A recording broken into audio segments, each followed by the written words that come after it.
What's toasting के अंदर सबसे पहले मैं आपको इंट्रोड्यूस कराना चाहूँगी with the senior analyst, journalist and a writer we have on a Zoom call who is joining us. अस्सलाम वालेकुम जाहिद हुसैन साहब। जी वालेकुम सलाम। क्या हाल है आपका? बिल्कुल ठीक है, आप बिल्कुल बताइए। ठीक ठाक।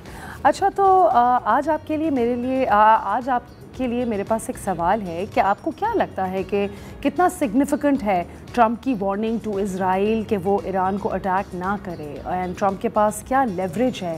Can he do this? Will it be effective?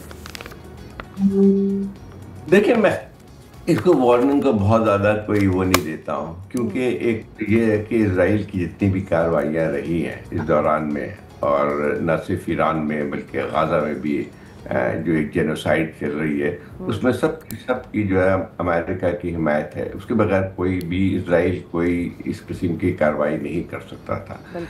अब ये ज़रूर है कि बाज़ दफ़ा कोई इख्तलाफ पैदा होते हैं, जैसे कि एक इजराइल के नेतन्याहू के ख़ास तौर पे जो उनका एक बहुत ही एग्रेसिव अंदाज है, तो बाज़ दफ़ा क्लैश उनके साथ एक पर्सनल क्लैश ज़रूर हो सकता है, क्योंकि अगर देखा जाए तो इजराइल में इस वक्त वैसे भी इजराइल की एक रही थी जारहाना एक रवैया तो रहता है, लेकिन इस वक्त जो हुकूमत है, जो राइट विंग की, बिल्कुल ही अल्ट्रा राइट विंग जिसको कहते हैं, वो जो है इस वक्त हुकूमत कर रही है, और उसका तो एक बिल्कुल ही एक रवैया रहा है जो कि पूरे एक जिस तरह गाजा में किया है इस वक्त, फिर लेबनान में अटैक किया, फिर सीरिया में बॉम्बिंग करते रहे, फिर ईरान में जो हमला किया है, तो वो लिहाज से बाज़ दफ़ा एक लिहाज से क्लैश बनता है। लेकिन अगर देखा जाए तो भी जो है आगे चल के, अब देखें इस तरह से पहले भी देखे ना कि अभी थोड़ी देर पहले भी नेतन्याहू ने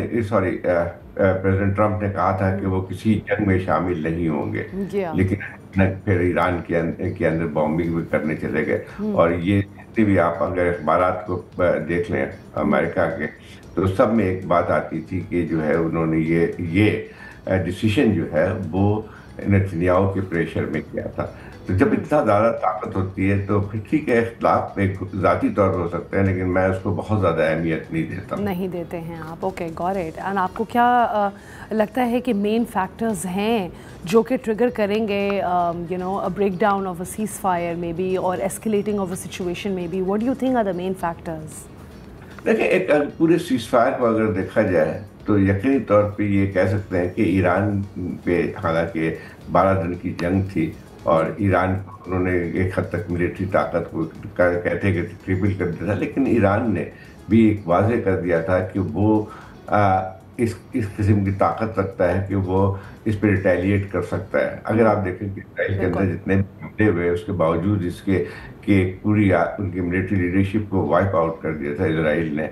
लेकिन इससे ये चीज़ ज़रूर थी कि पहली दफ़ा इसराइल को तकरीबन उनकी पूरी हिस्ट्री में 73 के बाद से पहली दफ़ा इस किस्म की हालात का सामना करना पड़ा है, जहाँ पे उन शहरियों पे भी हम शहरों पे हमले हुए थे और ये सारे कुछ होता रहा।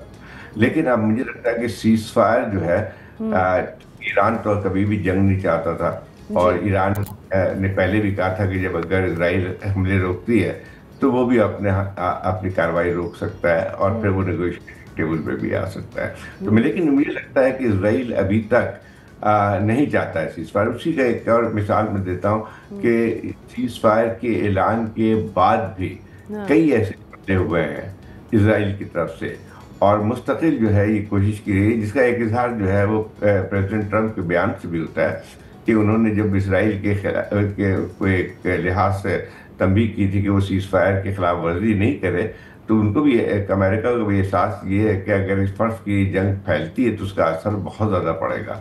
तो ये इस वक्त बहुत ही, जिसको कहते हैं टेंटेटिव पीस सीज फायर है, और कुछ भी मेरे ख्याल किसी वक्त भी वो उसको टूट सकता है, और ख़ासतौर पर उसकी सारी जिम्मेदारी इसराइल पे आती है, क्योंकि ईरान इसमें नहीं है कि ये जंग जारी रहे। बिल्कुल, एब्सोल्युटली। और आपको लगता है कि ये बहुत टेम्पररी सीज फायर है, is the message we take from it? और ठीक है, एंड आपको लगता है regional powers like Saudi Arabia and what about Turkey and UAE, ये किस तरीके से, इनका क्या स्टांस है with respect to the ceasefire and overall as well? देखिए, इस सीज फायर में इन तमाम ममालिक ने भी बहुत ज़्यादा अहम रोल अदा किया है। बिल्कुल।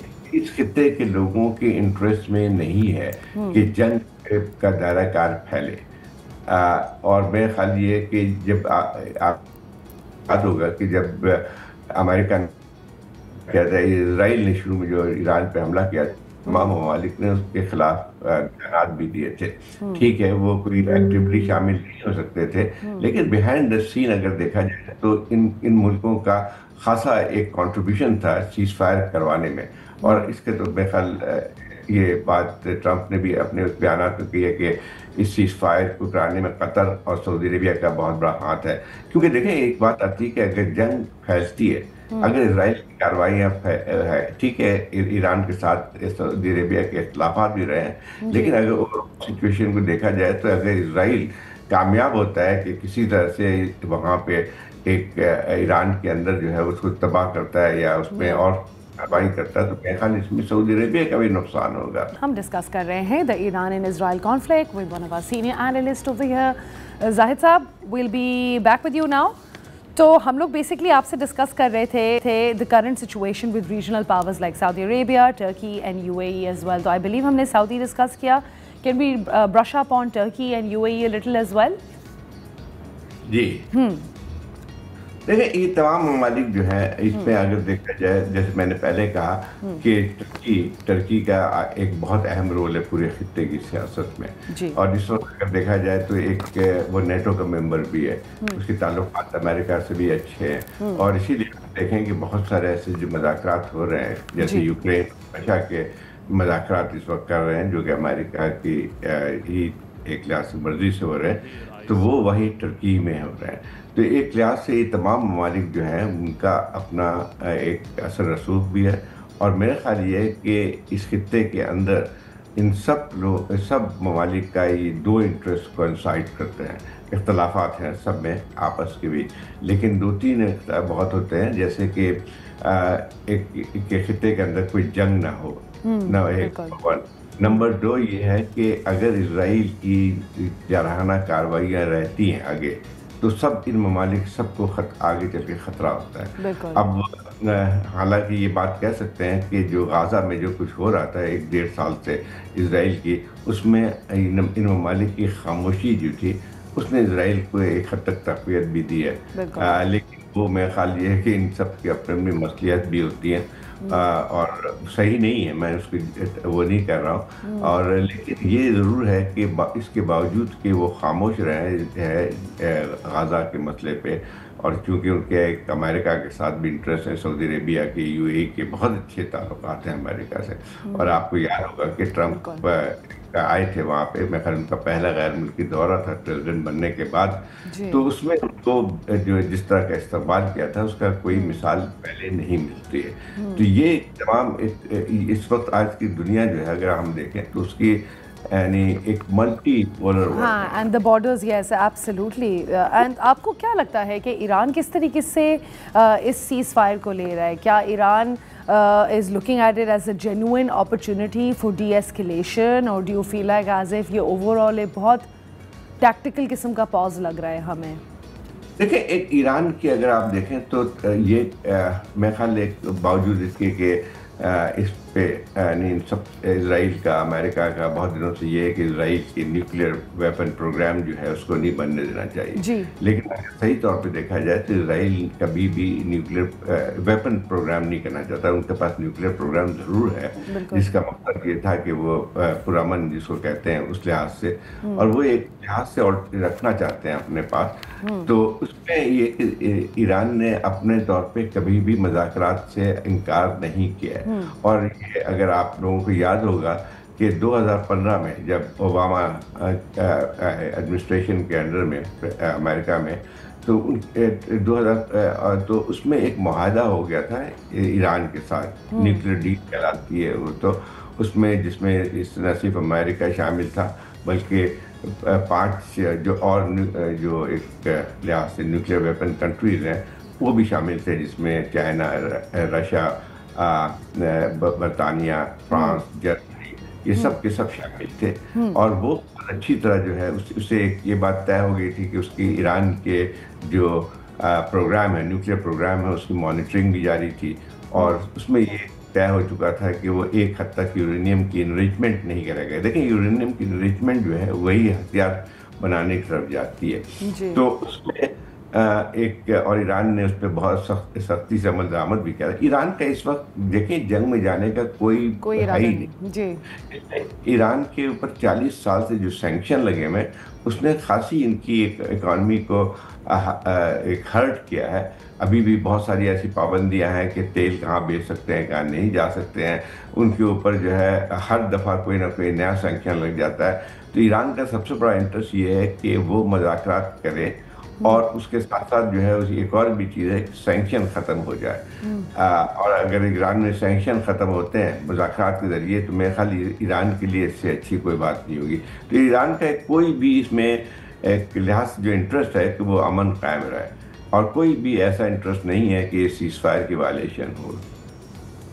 Okay great, thank you so much. I think आपने बहुत अच्छे तरीके से ये एक्सप्लेन कर दिया। Whereas you know yesterday, if you think about it, I was reading in one of the articles where Iran was perhaps trying to be a little like North Korea as well. आपको लगता है, is it true? I mean, I know it might not be as relevant, but when we look at its nuclear understanding कि North Korea भी बहुत एक isolated तरीके से था, but it still made a lot of world leaders actually respect it. तो आपको लगता है will that ever come for Iran अगर sanctions हट जाते हैं, and if Iran is in an economically and politically better situation, will that really benefit? देखिए, north Korea और ईरान में बहुत ज़्यादा फर्क है। नॉर्थ कोरिया यकीन तौर पे आज की जिस तरह की हुकूमत है उसमें ठीक है, उसके रशिया और चाइना के साथ ताल्लुकात ज़रूर हैं, और वो तो एक लिहाज से अनडिक्लेयर्ड न्यूक्लियर कंट्री बन चुका है। अच्छा, लेकिन ईरान के देखें एक बहुत ही सेंट्रल हैसियत है इस पूरे इलाके में। ईरान क्या के लिहाज से देखें, रकबे के लिहाज से देखें, फिर उसके बाद ये है कि जो ये तेल का सबसे बड़ा ज़ख़ीरा उस मुल्क के अंदर मौजूद है। तो ये तमाम चीज़ें जो है ईरान को बिल्कुल, अच्छा खित्ते को देख लें पूरी, तो ईरान की तो बहुत ही मुख्तलिफ है। ठीक है, वहाँ पे ऐसी इख्तिलाफ कर सकते हैं उनकी सियासी तौर पे, जो जिस हुकूमत रही है वहाँ पे बहुत सारे जो पाबंदियाँ भी हैं, और उसके ऊपर जो है अंदरूनी तौर पे बहुत ज़्यादा इसकी मुखालफत भी होती रही है।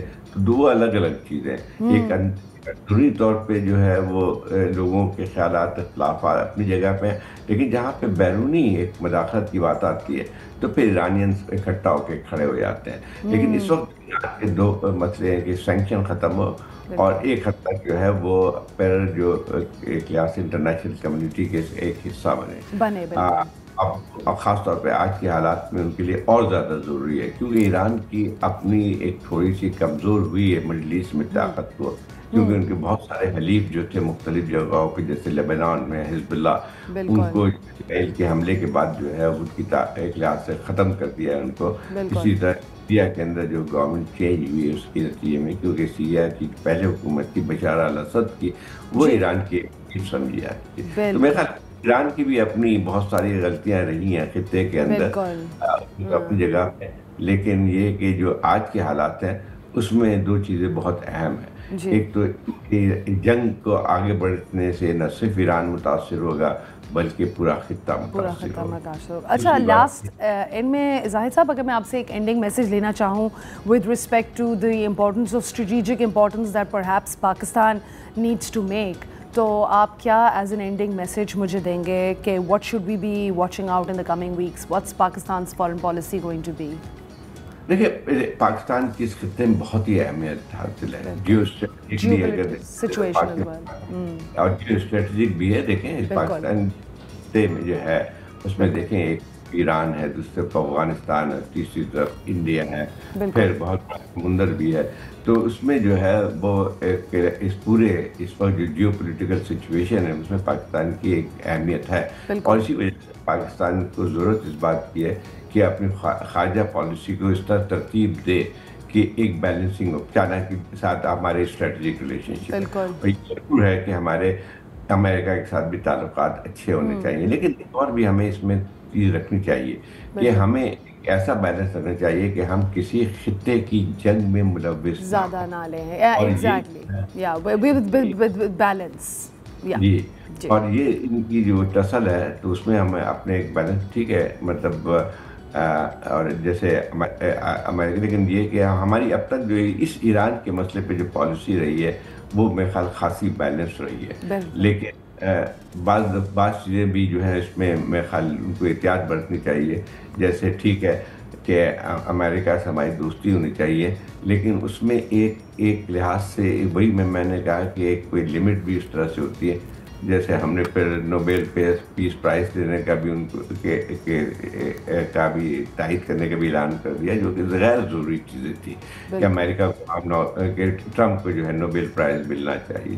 बिल्कुल। मतलब इसमें एम्बैरेसमेंट होती है। इसमें अब लोगों में यही सवाल पैदा होता है कि ट्रम्प जो है, जो कि इसराइल के साथ दिया था, जिन्होंने ईरान पे भी हमला किया था, और जी वो अलग बात है कि कुछ शॉर्ट जी। Live okay. आगाज, तो उसमें हमें इस इस किस्म चीज़ की का बात याद बरतना चाहिए। ठीक है।